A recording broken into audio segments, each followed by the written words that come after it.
प्रवीण की शादी को आज 1 साल पूरा हो गया था। इसीलिए वो अपनी पत्नी को खुश रखने के लिए एक छोटा सा केक लाया और शाम को दोनों पति पत्नी ने केक काटा। लेकिन जैसे ही प्रवीण अपनी पत्नी रीना को केक खिलाने लगा, तभी उसके पिता सुभाष जी का फ़ोन आ गया। रात को इस समय पिता का फ़ोन आना प्रवीण को कुछ अजीब सा लगा। उसने जल्दी से कॉल रिसीव की। नमस्कार पिताजी, उसने खुशी से कहा, लेकिन दूसरी तरफ से आने वाली आवाज़ ने प्रवीण के चेहरे की खुशी गायब कर दी। बेटा, मुझे अपने पास बुला लो, मैं यहाँ और नहीं रह सकता।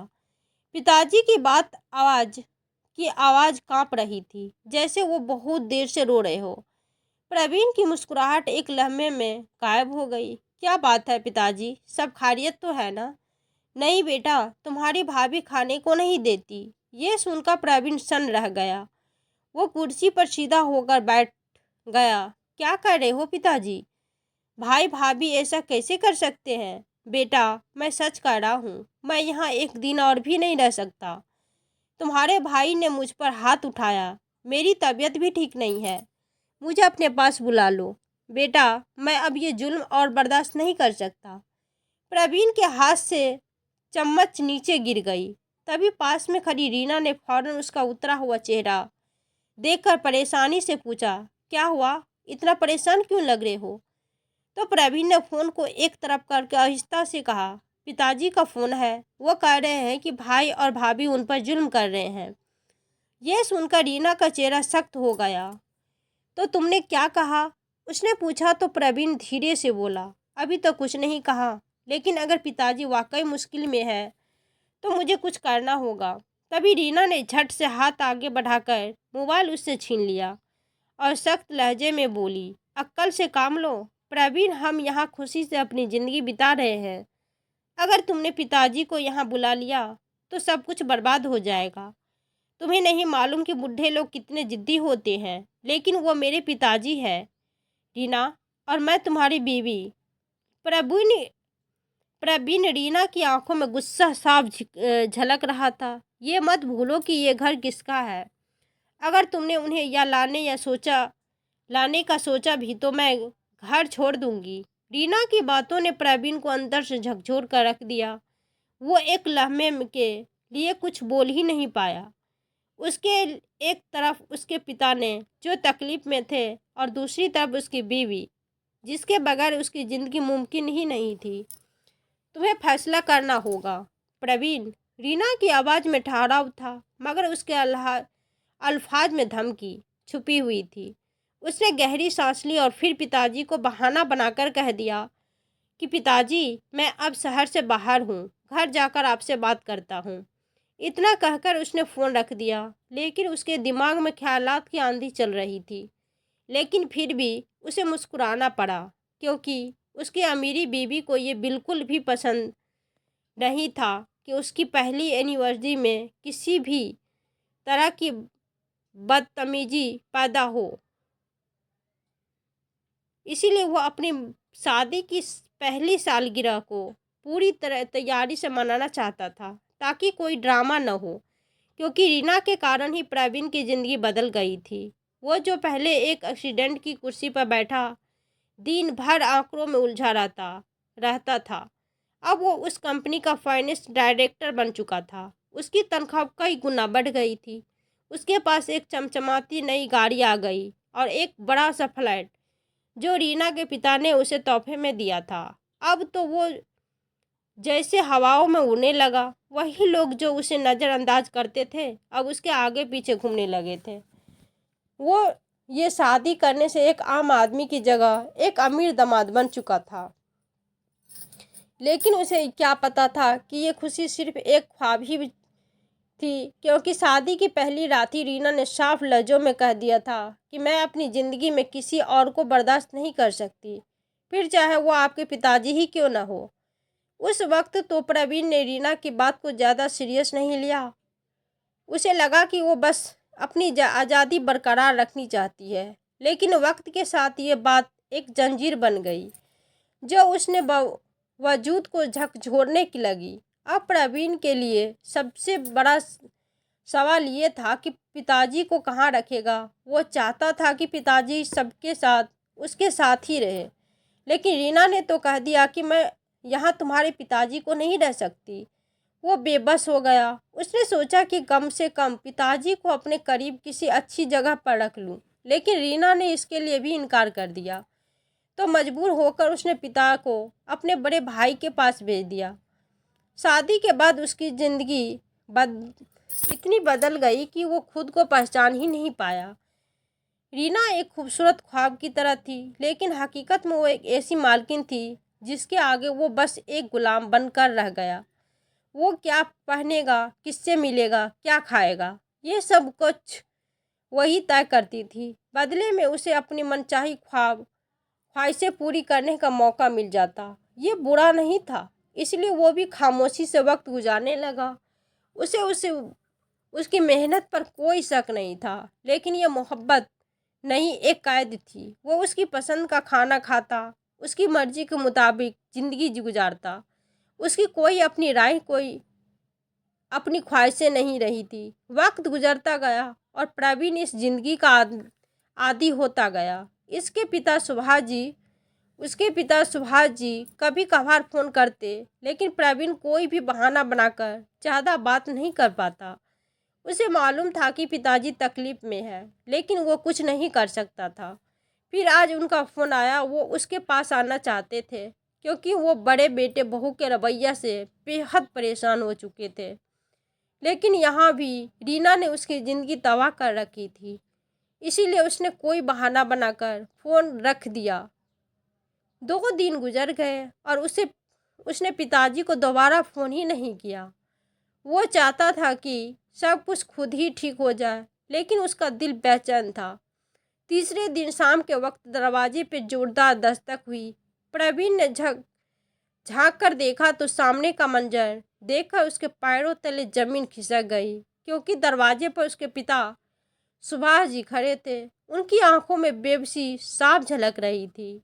वो कांपती आवाज़ में बोले, बेटा दरवाज़ा खोलो, मैं तुम्हारे पास आना चाहता हूँ। ये सुनकर प्रवीण की सांसें रुकने लगी। उसके पिताजी उसने हमेशा मजबूत देखा था, आज वो टूटे हुए और बेसहारा लग रहे थे। उसने दरवाज़ा खोलने के लिए हाथ आगे बढ़ाया ही था कि तभी रीना तेजी से उसके करीब आई और उसके हाथ पर अपना हाथ रख दिया। क्या हुआ, दरवाजे पर कौन है? उसने सख्त लहजे में पूछा। पिताजी है, प्रवीण के मुंह से धीमी आवाज़ निकली तो वो एकदम गुस्से से बोली, ये यहाँ क्यों आए हैं? तो प्रवीण ने बेबसी से कहा, रीना वो मेरे पिताजी है, कहाँ जाएंगे? अरे कहाँ जाएंगे, ये क्या मतलब? जहाँ से आए वहीं वापस चले जाए। प्रवीण बोलना चाहता था कि वो उसके भी पिताजी है तो उसकी भी कुछ जिम्मेदारी बनती है, लेकिन वो बेबस था, क्योंकि रीना उसके हर फैसले पर हावी थी। प्रवीण तुमने इनका कोई ठेका नहीं ले रखा है। तुम्हारे भाई भाभी इन्हें अच्छे से रख सकते हैं। दरवाजे से हट जाओ, थोड़ी देर में खुद ही चले जाएंगे। रीना ने हुक्म देने के अंदाज में कहा तो प्रवीण के हाथ कांपने लगे। उसके सामने वो बाप खड़ा था जिसने उसे पाला, उसके लिए अपनी सारी खुशियाँ कुर्बान कर दी, और पीछे वो बीवी खड़ी थी जिसने सब कुछ तो दिया, लेकिन उसकी मर्जी भी छीन ली। प्रवीण की आंखों से आंसू बहने लगे। उसने दरवाजे की होल से देखा तो उसके पिताजी मायूस खड़े दरवाजे के खुलने का इंतजार कर रहे थे और ठंड से कांप रहे थे। रात हुई, आसमान पर बादल गरजने लगे और मूसलाधार बारिश शुरू हो गई। प्रवीण अब तक जाग रहा था। उसकी नज़र खिड़की पर जमी थी। उसने पर्दा खिसकाकर देखा तो उसके पिताजी बारिश में भीग रहे थे और दीवार के पास सिर लगाकर बैठे थे। उसने फौरन खिड़की का पर्दा बराबर कर दिया और लेटकर छत को घूरने लगा, मगर उसके जहां में सिर एक ही मंजर घूम रहा था कि पिताजी दरवाजे के बाहर भीग रहे हैं और वो कुछ भी नहीं कर पा रहा। वो वही बाप है जो उसके बचपन में उसे कंधों पर बिठाकर मीलों चलता, और आज वही बेटा उसे बेसहारा बाहर छोड़ रहा है। उसके दिल की धड़कन बढ़ गई। उसने करवट बदली और रीना की तरफ देखा जो अपने बिस्तर पर पूरे सुकून से सो रही थी। जैसे कुछ हुआ ही ना हो। अब प्रवीण से बर्दाश्त नहीं हुआ। वो उठा, खिड़की की तरफ गया और बाहर झांका तो पिताजी अभी भी वही दीवार के साथ लगे बैठे थे। प्रवीण ने खुद से कहा, बस अब और नहीं। वो तेजी से दरवाजे की तरफ बढ़ा ताकि उसे खोलकर पिताजी को अंदर ला सके, लेकिन जैसे ही दरवाजे पर पहुंचा तो ये जानकर उसे बेहद गुस्सा आया कि रीना सोने से पहले दरवाजे पर लॉक कर चुकी थी। वो तेजी से रीना की तरफ बढ़ा और उसे झकझोरते हुए बोला, रीना, क्या मसला है? प्रवीण, सोने दो ना, रीना ने करवट लेते हुए कहा। तो प्रवीण बोला, चाबी दो, पर उसने साफ इनकार कर दिया और तकिए के नीचे हाथ मारा। ये घर तुम्हारे बाप के लिए नहीं है, समझ आई? वो चले जाएंगे सुबह तक, फिक्र न करो उसकी बात। अब प्रवीण बर्दाश्त नहीं कर सका। उसने तकिए के नीचे हाथ डाला, लेकिन रीना ने उसकी बाजू पकड़कर रोक दिया। मुझे चाबी दो, वरना मुझसे बुरा कोई नहीं होगा, प्रवीण ने गुस्से से कहा और एक झटके से उसका हाथ हटा दिया। रीना ने तेजी से चाबी को मुट्ठी में दबा लिया। ये चाबी नहीं मिलेगी। अब प्रवीण का खून खौल उठा। उसने उसकी कलाई पकड़ी और जोर से झटक दिया तो रीना चीख उठी और चाबी फर्श पर गिर गई। प्रवीण ने जल्दी से चाबी उठाई और दरवाजे की तरफ दौड़ा। रुक जाओ, मैं कह रही हूँ ना, रुक जाओ ना। रीना चीखती रही, लेकिन अब वो किसी चीज़ की परवाह नहीं कर रहा था। उसके हाथ कांप रहे थे। उसने जल्दी से दरवाज़ा खोला और बाहर भागा, लेकिन जैसे ही उसने एक कदम बाहर रखा, उसकी सांस अटक गई। पिताजी जमीन पर बेहोश होकर पड़े थे। उनकी आंखों बंद थी। बारिश की बूंदें उनके झुर्री भरे चेहरे पर पड़ी थी। पिताजी, प्रवीण जोर से चिल्लाया, पिताजी, आंखें खोलो ना, पर कोई जवाब नहीं आया। रीना पीछे दरवाजे पर खड़ी थी। उसके चेहरे पर कोई पछतावा नहीं था। तुमने ये क्या किया रीना? प्रवीण उस पर चिल्लाया। मैंने कुछ नहीं किया प्रवीण, तुमने खुद फैसला किया था कि दरवाज़ा बंद रखोगे। मैंने तो सिर्फ तुम्हें रोका था। तुम्हारी कमजोरी की वजह से ये हुआ। अगर तुम मर्द होते तो मेरी न सुनते। अब मुझ पर ब्लेम मत करो। ये सुनकर प्रवीण की आंखों से आंसू बहने लगे। उसने अब कुछ भी कहना ठीक नहीं समझा और जल्दी से अपने पिताजी को लेकर अस्पताल की ओर निकल गया। रास्ते भर उसके कानों में पिताजी की बातें गूंज रही थी। बेटा, दरवाज़ा खोलो, मुझे तुम्हारे पास आना है। लेकिन वो बेबस उन्हें अंदर नहीं बुला सका। अस्पताल पहुंचते ही डॉक्टर ने उसके पिताजी को इमरजेंसी में दाखिल कर लिया और वो बाहर खामोशी से बैठा उनका इंतजार करने लगा। कुछ देर बाद डॉक्टर ने बाहर आकर कहा, आप अपने पिताजी से फौरन मिल ले, हम कुछ कर नहीं सकते। अगले 24 घंटे बहुत अहम है। उसका दिल जैसे किसी ने मुट्ठी में जकड़ लिया है। वो लड़खड़ाते कदमों से पिताजी के पास पहुंचा तो पिताजी निढाल पड़े थे, आंखें भीगी हुई थी। प्रवीण ने उनका हाथ थामा। पिताजी, मैं यहीं हूँ, आप फिक्र न करें, आप बिल्कुल ठीक हो जाएंगे। तो पिताजी ने उसकी तरफ देखा और आश्चर्य से आंखें बंद कर ली। प्रवीण निशब्द खड़ा था, जैसे सांस लेना भी भूल गया हो। अगले 24 घंटे उसके लिए किसी भी कयामत से कम नहीं थे। वो अस्पताल में ही रुक गया। रीना को फ़ोन पर खबर दी तो उसका रवैया बिल्कुल सर्द था। तुम तो अस्पताल के ही होकर रह गए हो। ऑफिस का इतना सारा काम पड़ा है और तुम्हें ज़रा भी ख्याल नहीं। उसके अल्फाज प्रवीण के दिल पर छुए, लेकिन वो उस वक्त उससे उलझने की हालत में नहीं था। भगवान का करना हो ऐसा कि उसके पिताजी बच गए। जैसे ही डॉक्टर ने उसे ये खुशखबरी सुनाई तो उसकी आंखों से खुशी के आंसू बहने लगे।